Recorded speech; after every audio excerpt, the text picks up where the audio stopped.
Just once. Just to be sure. The circular saw screamed through the cedar plank, sending fragrant shavings spiraling across my workbench.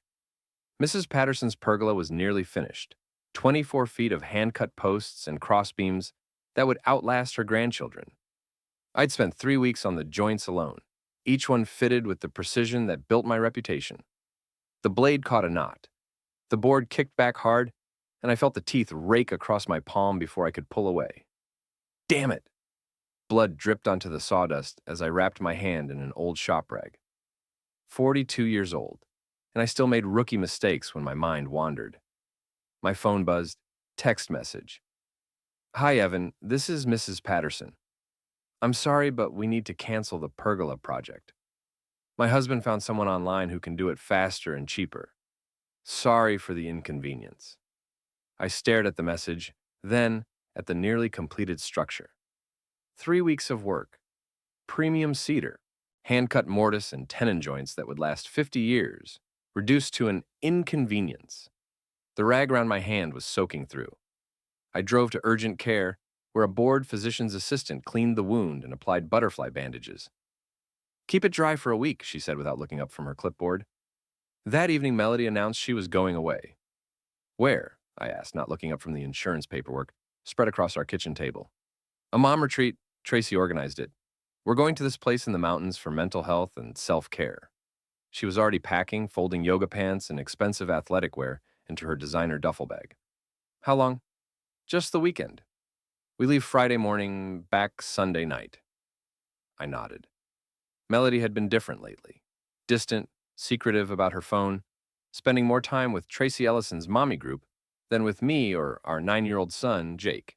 If a weekend away would help whatever was eating at her, fine. Friday morning came early.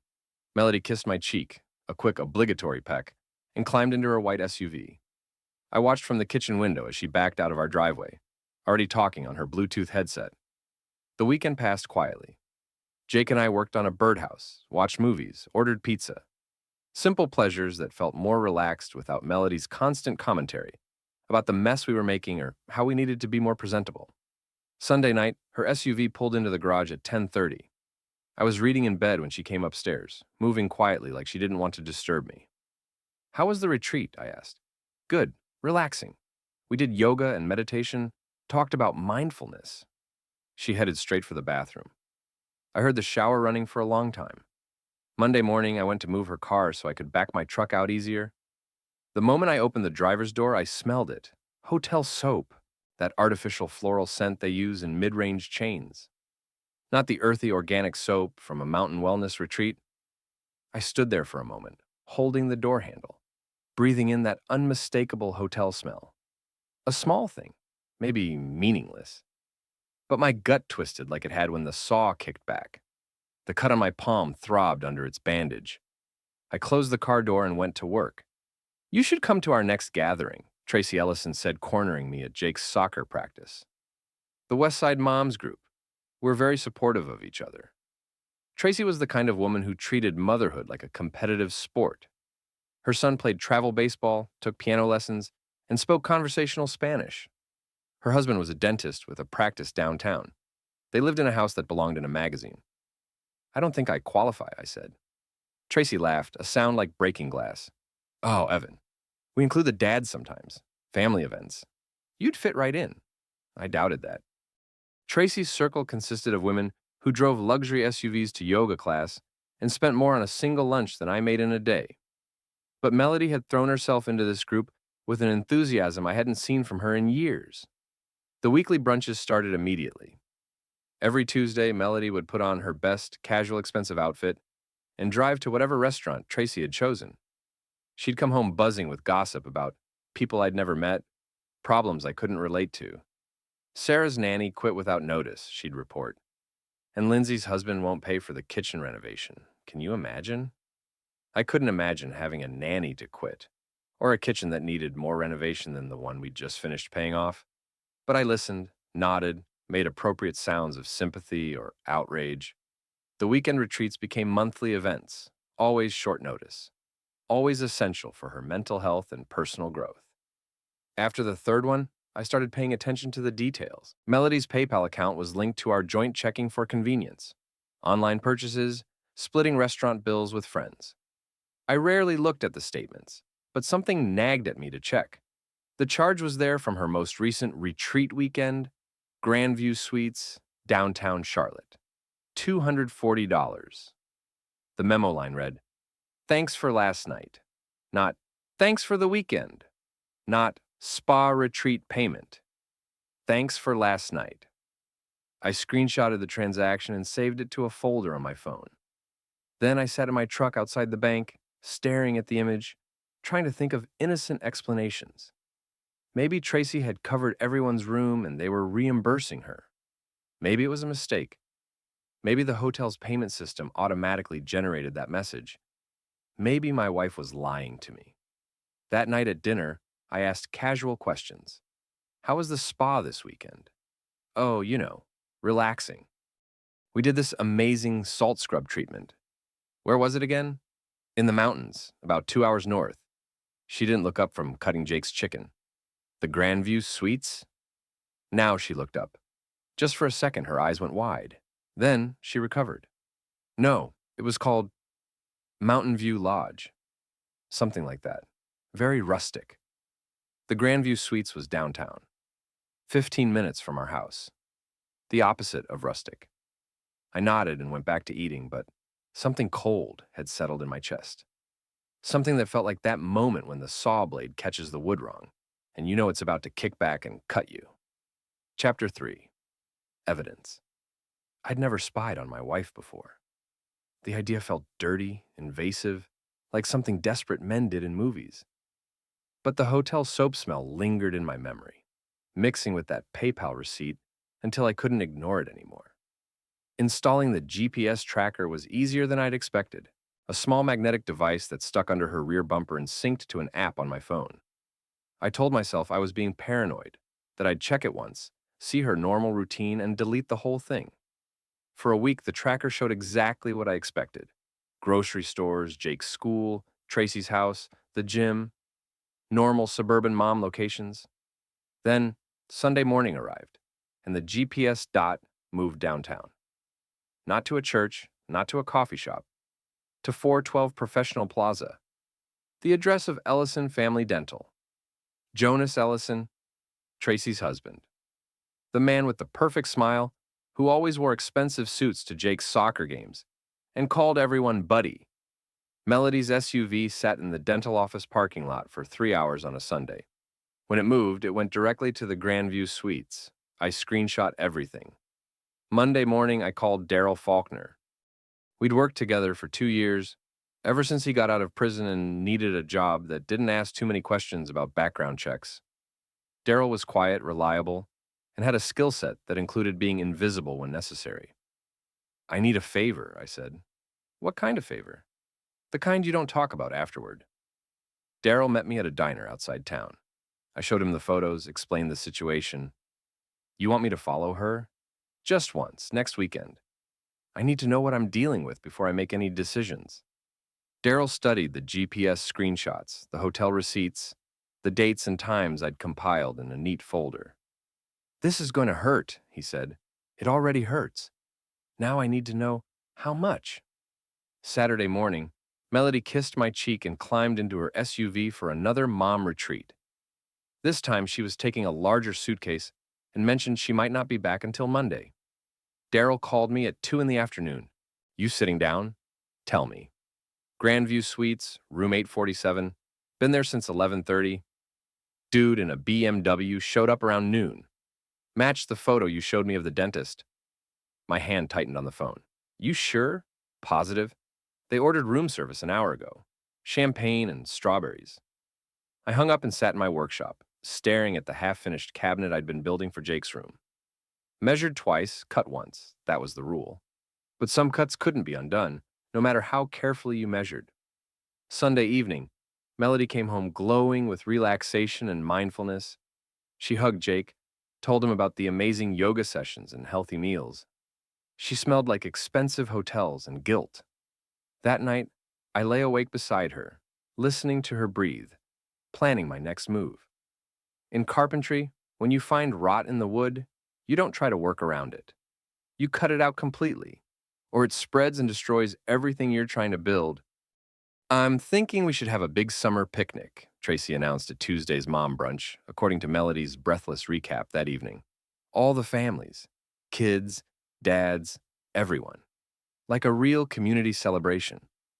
I was replacing the weather stripping on our back door, trying to keep my hands busy while she talked.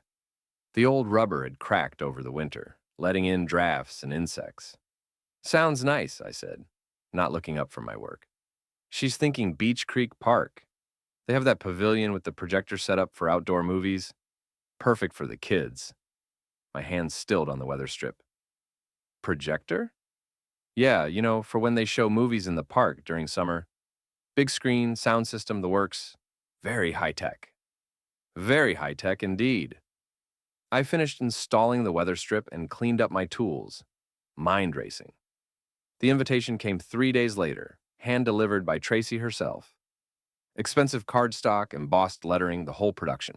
You're invited to the first annual Westside Moms Family Picnic. Beach Creek Park, Saturday, July 15th, 2 p.m. Bring the whole family for food, fun, and fellowship. Isn't it wonderful? Melody gushed. Tracy put so much work into organizing this. I'm sure she did. She suggested maybe you shouldn't come, though.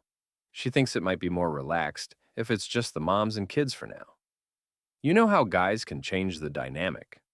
I looked up from the invitation. She suggested I shouldn't come. Well, I mentioned it might be nice to have some girl time, and she agreed. You don't mind, do you? You could use the time to work on projects. The lie came so easily. No hesitation, no guilt in her voice. She'd probably practiced it. Sure, I said. I wouldn't want to change the dynamic. That night, after Melody went to bed, I sat in my workshop and opened the folder on my phone. Screenshots, GPS logs, hotel receipts, Daryl's surveillance photos. Everything organized chronologically, ready for presentation. The park's projector system connected via HDMI cable. I'd helped install it 2 years ago when the city upgraded their outdoor entertainment setup. I still had the specs, knew exactly how it worked. Saturday morning, Melody spent an hour getting ready for a simple family picnic. Hair, makeup, outfit changes, perfume.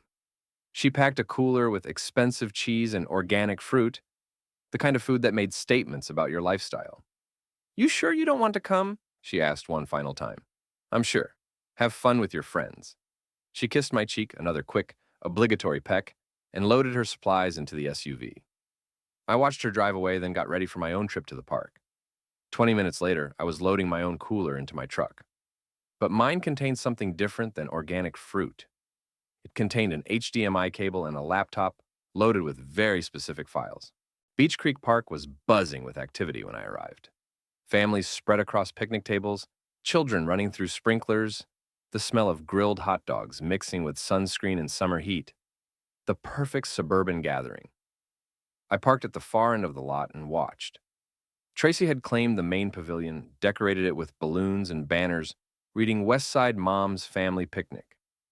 About 30 adults clustered around the tables, their children playing on the adjacent playground.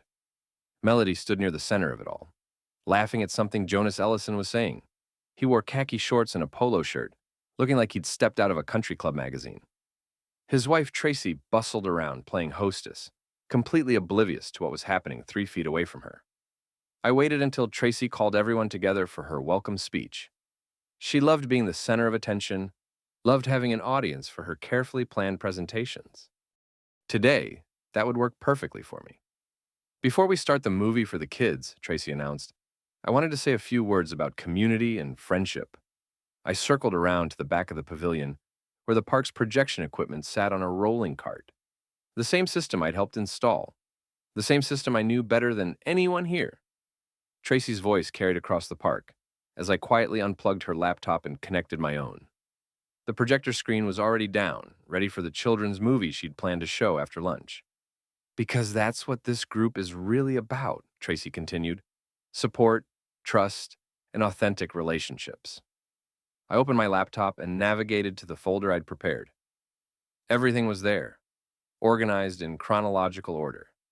GPS screenshots showing Melody's car at the dental office, hotel receipts with timestamps, photos Daryl had taken of her entering the Grandview Suites, and the crown jewel, text message screenshots I'd recovered from our shared cloud backup, messages between Melody and Jonas that left nothing to interpretation. Can't wait for this weekend. Room 847 is already booked. Tell Tracy you're at the spa again. She never questions it. Your husband is so boring. Does he ever satisfy you like I do? I clicked the first file and pressed enter.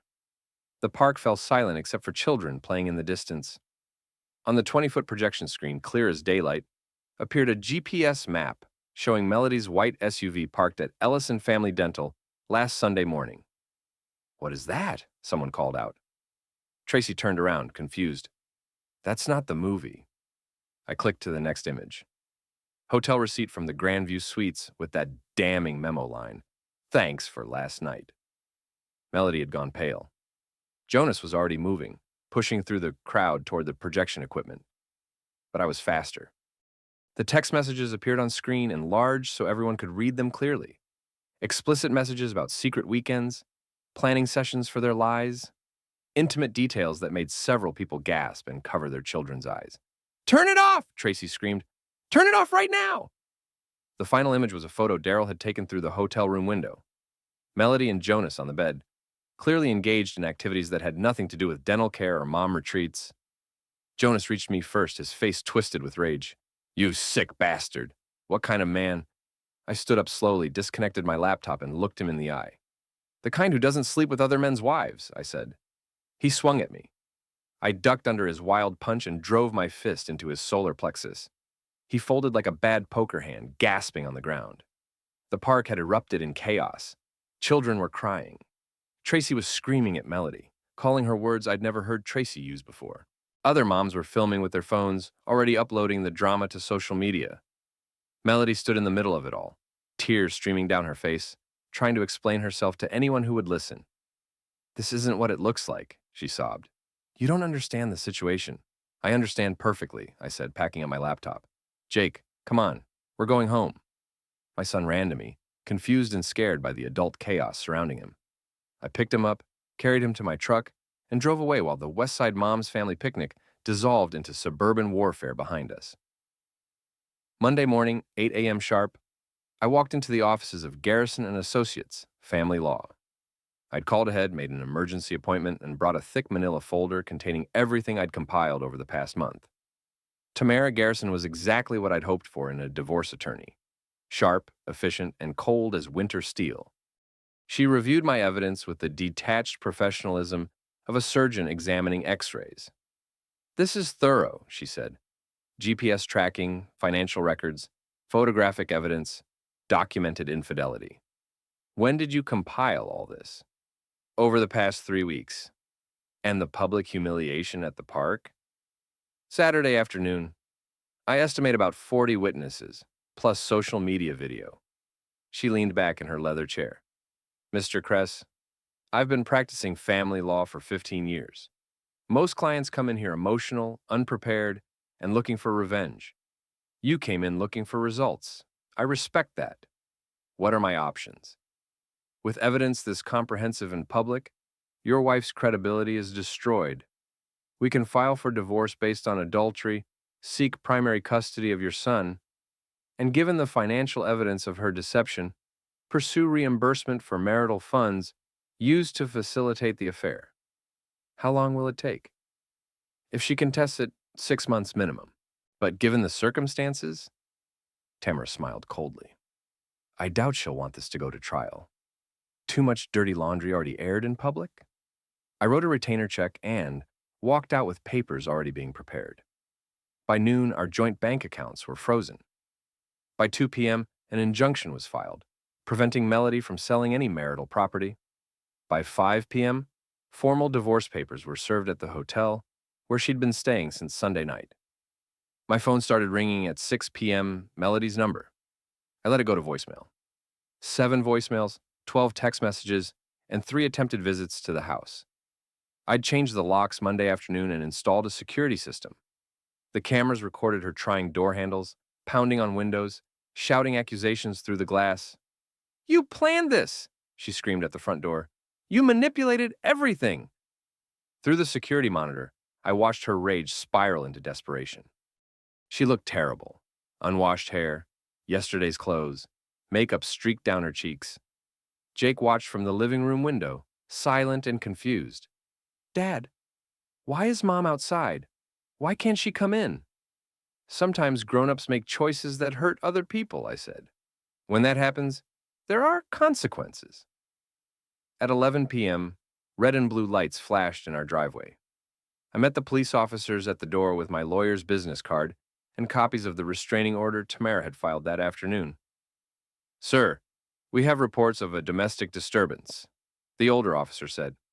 "My estranged wife trying to gain entry to property she no longer has legal access to," I replied calmly. "All documentation is here." They escorted Melody back to her car, warned her about violating the restraining order, and told her to contact her lawyer for any further property disputes. She rolled down her window as they prepared to leave. "I'll fight this, Evan. You can't keep Jake from me. I'm his mother." "Call your lawyer," I said, and closed the door. Through the window, I watched her car disappear down our street, taillights fading into the darkness like dying embers. Jonas Ellison discovered the consequences of small-town adultery within 48 hours. Someone, probably multiple someones, had filed complaints with the North Carolina Board of Dental Examiners regarding unprofessional conduct and moral turpitude.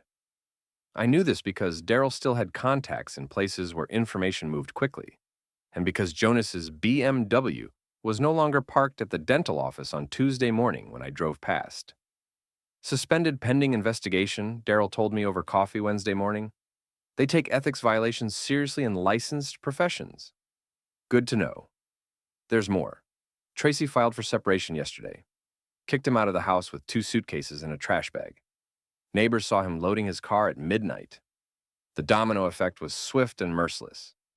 In a community built on reputation and social connections, adultery wasn't just personal betrayal, it was professional suicide. Jonas's practice consisted mainly of families from our neighborhood, people who knew Tracy, people who'd been at the park on Saturday. When your patient base discovers you're sleeping with their friend's wife while lying to your own spouse, they tend to find new dentists. By Thursday, Jonas was staying at the same budget motel where Melody had landed. By Friday, his car was repossessed. Apparently, the BMW payments had been stretched thin, even before his practice imploded. Tracy, meanwhile, had transformed from mommy group queen to avenging angel. She showed up at our door Thursday evening with a bottle of wine and a face full of righteous fury. "I brought this to say thank you," she said, holding up the wine, "and to apologize for being so blind." I invited her in. She sat at our kitchen table and told me everything she'd discovered after Saturday's explosion. Credit card statements for hotels I'd never heard of. Cash withdrawals I couldn't account for. Phone records showing hundreds of calls and texts to your wife. Tracy's voice was steady, but her hands shook. He convinced me she was just a lonely mom who needed guidance. Said she was having marriage troubles and he was being supportive. "How long?" I asked. "Based on what I found? At least 6 months, maybe longer." She looked around our kitchen at the family photos on the refrigerator, Jake's artwork taped to the cabinet doors. "I feel like such a fool." "You trusted your husband. That's not foolish." "I organized those weekend retreats. I provided them with the perfect cover story." Tracy's composure cracked. "I helped them lie to you." We sat in silence for a moment. Outside, Jake was bouncing a basketball against the garage door, the rhythmic thumping providing soundtrack to our shared destruction. "What will you do now?" I asked. "Divorce. Take him for everything I can. The house, the practice assets, his retirement accounts." Tracy's voice hardened. "He wanted to play games with our lives. He can learn what losing actually costs." She finished her wine and stood to leave. "Evan, I'm sorry about the mommy group thing, about suggesting you shouldn't come to events. That was her idea, not mine. She said you were controlling, that you didn't understand her need for independence. I figured, for what it's worth, you seem like a good father. Jake's lucky to have you." After she left, I helped Jake with his homework and made dinner. Normal evening routines in our gradually stabilizing household. No drama, no lies, no walking on eggshells around someone else's secrets. It felt like breathing clear air after months in a smoky room. Chapter 8. Legal Precision. Melody's attorney turned out to be a solo practitioner who specialized in DUI cases and small claims disputes. Watching him try to negotiate with Tamara Garrison was like watching a community college player go one-on-one with LeBron James. My client feels the dissolution of this marriage should be approached with compassion and understanding, he said during our first mediation session. She's willing to accept a 50-50 split of assets and joint custody of the minor child. Tamara slid a thick folder across the conference table. Your client committed documented adultery, used marital funds to finance the affair, and publicly humiliated my client and their child. She'll be lucky to get supervised visitation and her personal belongings. Melody sat beside her lawyer, looking like she'd aged 5 years in 2 weeks. Dark circles under her eyes, clothes that didn't quite fit right anymore, a nervous energy that made her fidget constantly. And I made a mistake, she said directly to me. People make mistakes, Evan. That doesn't mean I should lose my son. Mistakes are forgetting to pick up milk, I replied. You planned this for months. You involved our child in your lies. Every time you told him you were going somewhere you weren't. I never meant for Jake to get hurt. But you didn't care if he got hurt, as long as you got what you wanted. Her lawyer tried to redirect the conversation toward property division, but there wasn't much to divide. The house was in my name only, a quirk of the mortgage application process that now worked in my favor. Our checking accounts had been frozen with most funds going toward legal fees and temporary support payments. The only real asset was my business, and Tamara had already filed paperwork establishing it as separate property based on its existence prior to marriage and my sole ownership of all equipment and client relationships. What about spousal support?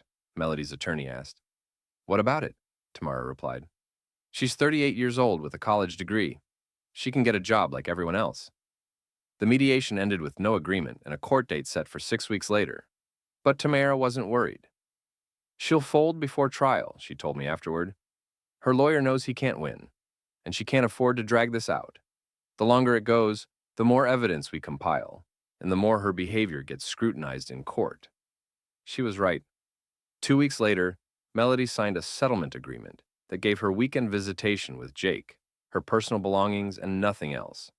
No alimony, no property division, no claim on my business or retirement accounts. The final divorce decree was signed on a Tuesday in September. I drove to the courthouse alone, signed papers in front of a bored clerk, and walked out legally free from the woman I'd shared a bed with for 12 years. It felt like completing a difficult construction project. Relief that it was finished, satisfaction that it was done right, and the quiet confidence that came from building something solid on a foundation that would last. October brought routine. Jake and I developed a rhythm that felt natural. Breakfast together, school drop-off, work, dinner, homework help, bedtime stories. Weekends were for projects around the house, bike rides in the park, and building things together in my workshop. Can we make a bookshelf for my room? Jake asked one Saturday morning, studying the lumber rack in the garage. Sure. What size? Big enough for all my books plus some room to grow. Smart kid. Planning ahead, thinking about future needs. He'd learned that from watching me work, understanding that good construction meant building for what comes next, not just what exists now. We spent the morning measuring his room, sketching designs, calculating board feet. Jake held the measuring tape, called out dimensions, and suggested modifications with the seriousness of a professional contractor. Dad, what if we put a secret compartment behind here? He pointed to a space between two shelves. For what? Important stuff? Things I want to keep safe. I understood that instinct. Since the divorce, I'd started keeping important documents in a fireproof safe. Birth certificates, insurance policies, custody agreements, the paper trail of a life rebuilt on solid ground. We can do that, I said. What kind of a latch system are you thinking? His eyes lit up. We spent another hour designing a hidden panel with a magnetic lock, the kind of detail that would make him smile every time he used it, even as an adult. Melody's weekend visits had settled into predictable patterns. She'd pick Jake up Friday evening, bring him back Sunday night, and try to pump him for information about my life during the handoffs. Is Dad dating anyone? Does he ever talk about me? Are there any women who come to the house? Jake learned to deflect these questions with the diplomatic skills of a seasoned negotiator. We just did regular stuff, Mom. Made pancakes and worked on my bookshelf. She looked tired during these exchanges. Older. Her new apartment was a generic one-bedroom in a complex on the other side of town. She'd found work at a daycare center, but the pay was barely enough to cover rent and her legal debts. How's the job going? I asked during one pickup, trying to maintain civility for Jake's sake. Fine. The kids are sweet. It's honest work. The irony wasn't lost on either of us. She'd left honest work, being a wife and mother, for the excitement of deception and adultery.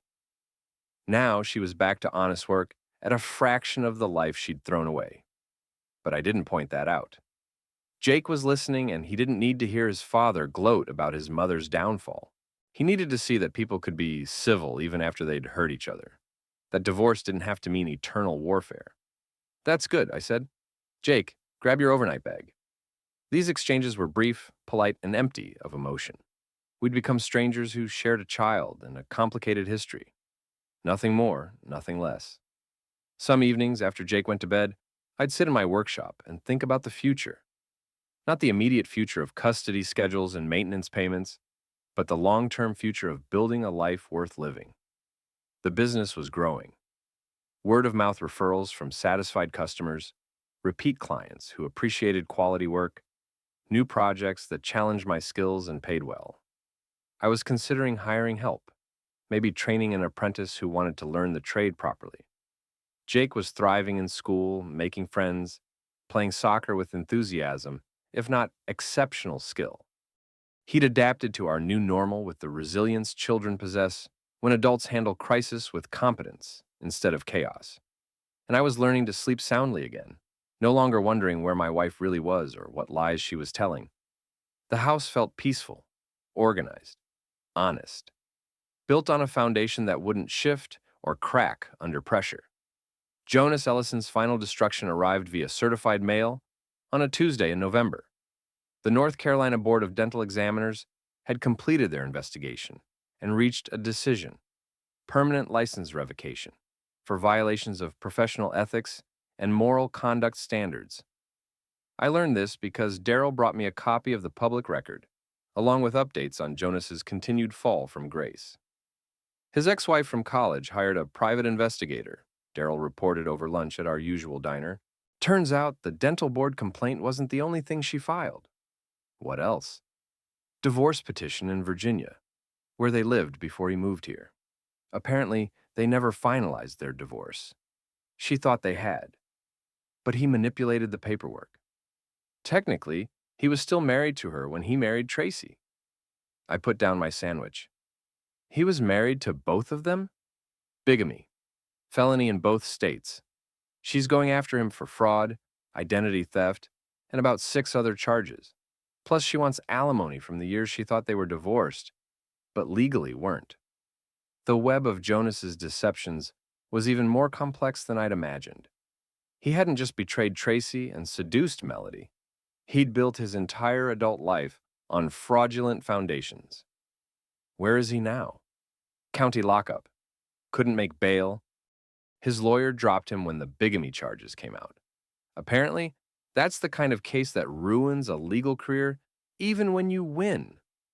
Perfect justice, delivered by consequences, he'd set in motion long before he met my wife. Some men create their own destruction through a lifetime of shortcuts and lies. Eventually, the foundation crumbles and takes everything with it. That evening, I was installing new gutters when Tracy appeared in my driveway. She looked better than she had in months. Healthier, more confident, like a person who'd survived surgery and was finally healing. I wanted to let you know I'm moving, she said. Sold the house, taking the kids to Virginia to be closer to my parents. Fresh start? Something like that. The legal stuff is mostly finished. Jonas will be someone else's problem for the next few years. She gestured toward my gutters. You do good work. The house sold faster than expected, partly because of the deck you built 3 years ago. I remembered that project. A complex multi-level deck with built-in planters and custom railings. One of my better pieces, something I was proud to have my name associated with. Glad it worked out for you. Evan, I wanted to say something before I leave. Tracy looked uncomfortable, like she was preparing to confess something difficult. That night I came over with wine? I didn't just come to apologize. I climbed down from the ladder and faced her directly. I came because I was attracted to you. Had been for a while, actually. The way you handled everything, how calm and prepared you were while the rest of us fell apart. She paused, gathering courage. I thought about making a move that night. Thought maybe we could help each other through the loneliness. I set down my tools and looked at her carefully. Tracy was an attractive woman, successful, now single and available. 6 months ago, the attention would have been flattering. Now it just felt complicated. But you didn't. Number, because you weren't ready, and neither was I. We were both too angry, too hurt. It would have been another mistake built on other people's wreckage. She smiled sadly. I'm telling you this because I want you to know that good men are rare, Evan. When you're ready to trust someone again, don't settle for less than you deserve. She left me her new address in Virginia, hugged me goodbye like a friend instead of a potential romantic complication, and drove away in her loaded SUV. Another chapter closed, another loose end tied off cleanly. That night, Jake and I worked on finishing his bookshelf. The secret compartment was complete, hidden behind a panel that opened with a magnetic key. He'd already chosen what would go inside: a photo of us building the shelf together, a letter he'd written to his future self, and a small wooden airplane I'd carved for him years ago. Dad, do you think Mom will ever be happy again? The question caught me off guard. I'd been focused on sanding the final shelf smooth, making sure the wood was perfect before applying stain. I don't know, buddy. Happiness is something people have to choose for themselves. Your mom made choices that hurt a lot of people, including herself. But she's still my mom. She is. And she loves you, even though she made bad decisions. People are complicated that way. Jake nodded solemnly, then brightened. Will you teach me how to use the router next weekend? I want to make rounded edges on my desk, too.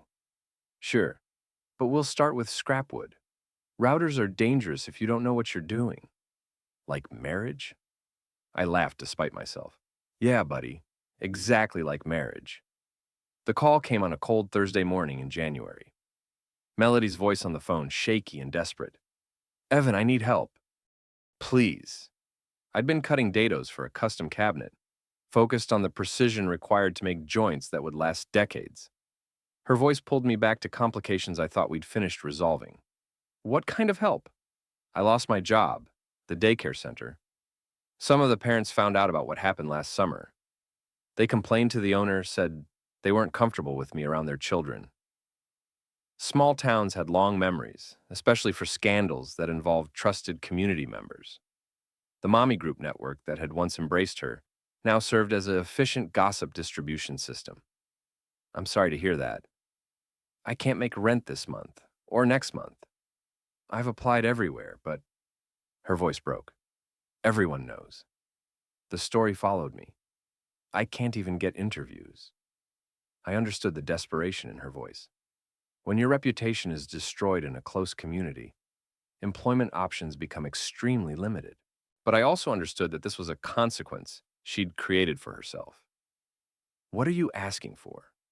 A loan, just enough to get back on my feet. I'll pay you back, I promise. I just need a chance to start over somewhere else. Melody, we're divorced. Your financial problems aren't my responsibility anymore. Jake is your responsibility.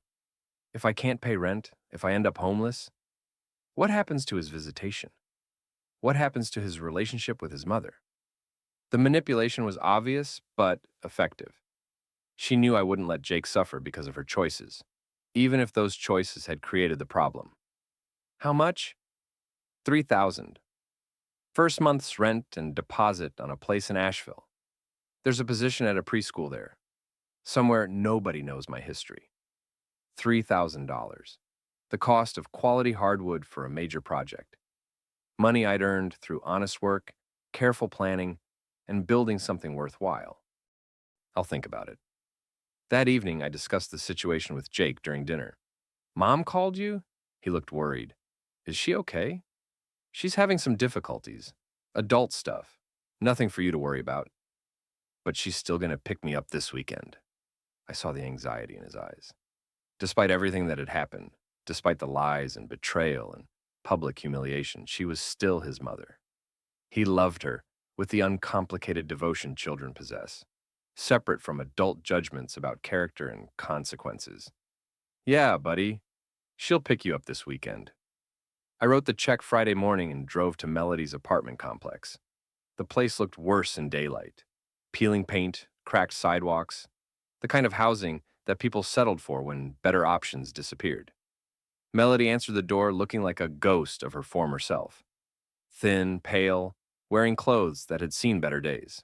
The confident, image-conscious woman who'd once obsessed over Tracy's approval had been replaced by someone who looked defeated by life. Thank you, she said, taking the check with hands that trembled slightly. I know you didn't have to do this. I'm doing it for Jake, so he doesn't lose his mother completely. I know. I understand. She looked around the shabby apartment, at the packed boxes ready for another move. For what it's worth, I'm sorry. About all of it. I made terrible choices, and everyone paid the price except me. You paid too. Look around. I deserved this. Jake didn't deserve any of it. It was the first genuine acknowledgement of responsibility I'd heard from her. Not self-pity, not justification, just simple recognition that actions have consequences. The job in Asheville? Is it real? Yes. They offered it based on my qualifications, pending a background check that won't include local references. She managed a weak smile. Apparently, educational credentials still matter more than community gossip in some places. Good. Jake needs you to succeed. Not for me, not for you, but for him. She nodded, tears starting to form. I'll do better, Evan. I have to do better. I left her packing boxes and drove home to a house that felt solid, honest, and peaceful. The money was gone, but Jake would keep his mother in his life. That was worth $3,000 of anyone's money. Spring arrived early that year, bringing new construction projects and the kind of optimism that comes with longer days and warmer weather. Jake and I were building a treehouse in the oak tree behind our house. Not the simple platform I'd originally planned, but an elaborate two-story structure with windows, a rope ladder, and built-in benches. Can we put a pulley system here? Jake asked, pointing to a spot near the entrance. For hauling up supplies? What kind of supplies? Books, snacks, my sketch pad. Important treehouse stuff. I laughed and marked the spot for a pulley anchor. Jake had inherited my attention to detail, my insistence that projects be done right the first time. But he'd also developed an imagination for possibilities that I sometimes lacked. The treehouse had become our weekend project, something we worked on together when he wasn't visiting his mother in Asheville. Those visits had become more regular and more positive since Melody got her fresh start. She'd found an apartment near the preschool where she worked, established a routine that didn't involve lying or sneaking around, and seemed to be building an honest life for the first time in years. She has a garden now, Jake reported after one visit.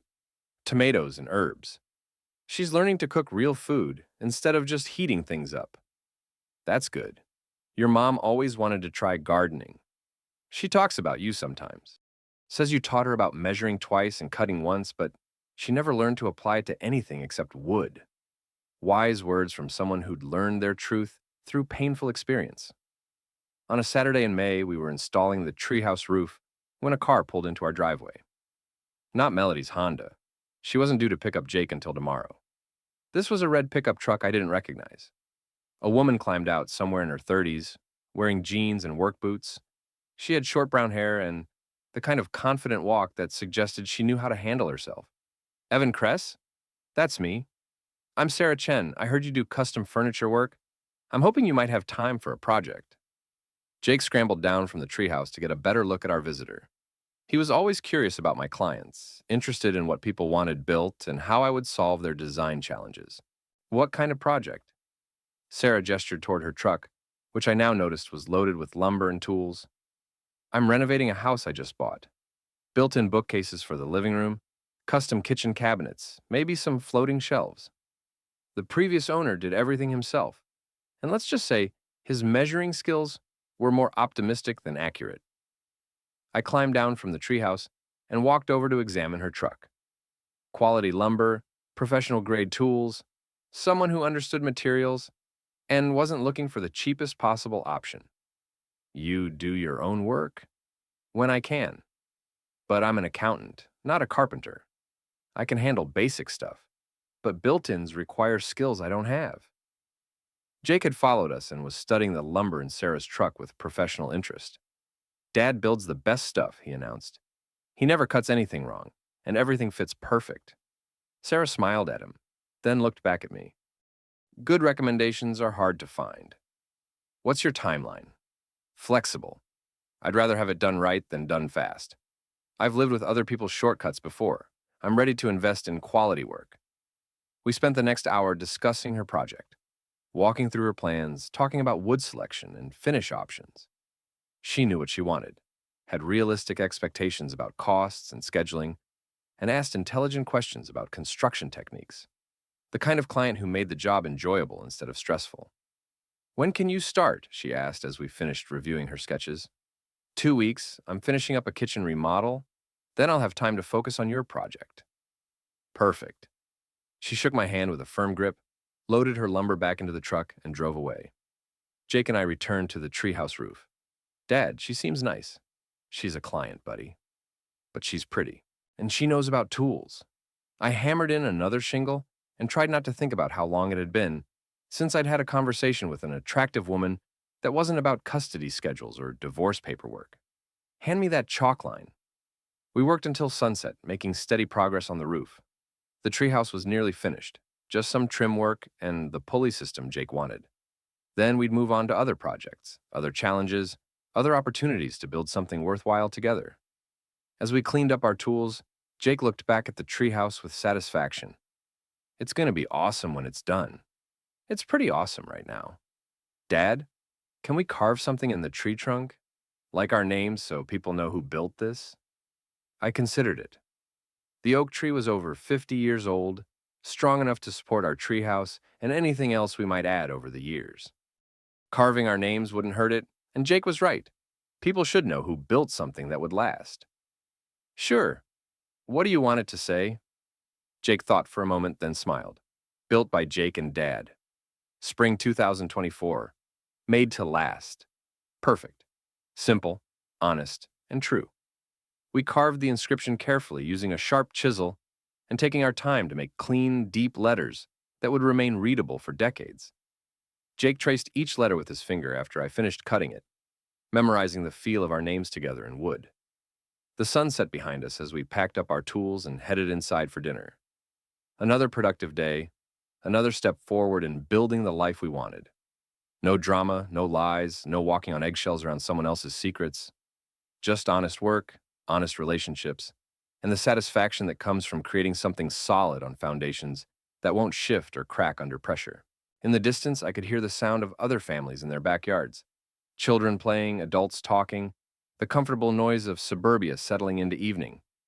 Normal sounds, peaceful sounds. The sounds of a community where people told the truth, honored their commitments, and built their lives on something stronger than lies and selfishness. Jake ran ahead to wash up for dinner, calling back over his shoulder. Dad, tomorrow can we work on the pulley system? Sure, buddy. We'll measure twice and cut once. Just like always. Just like always. The end.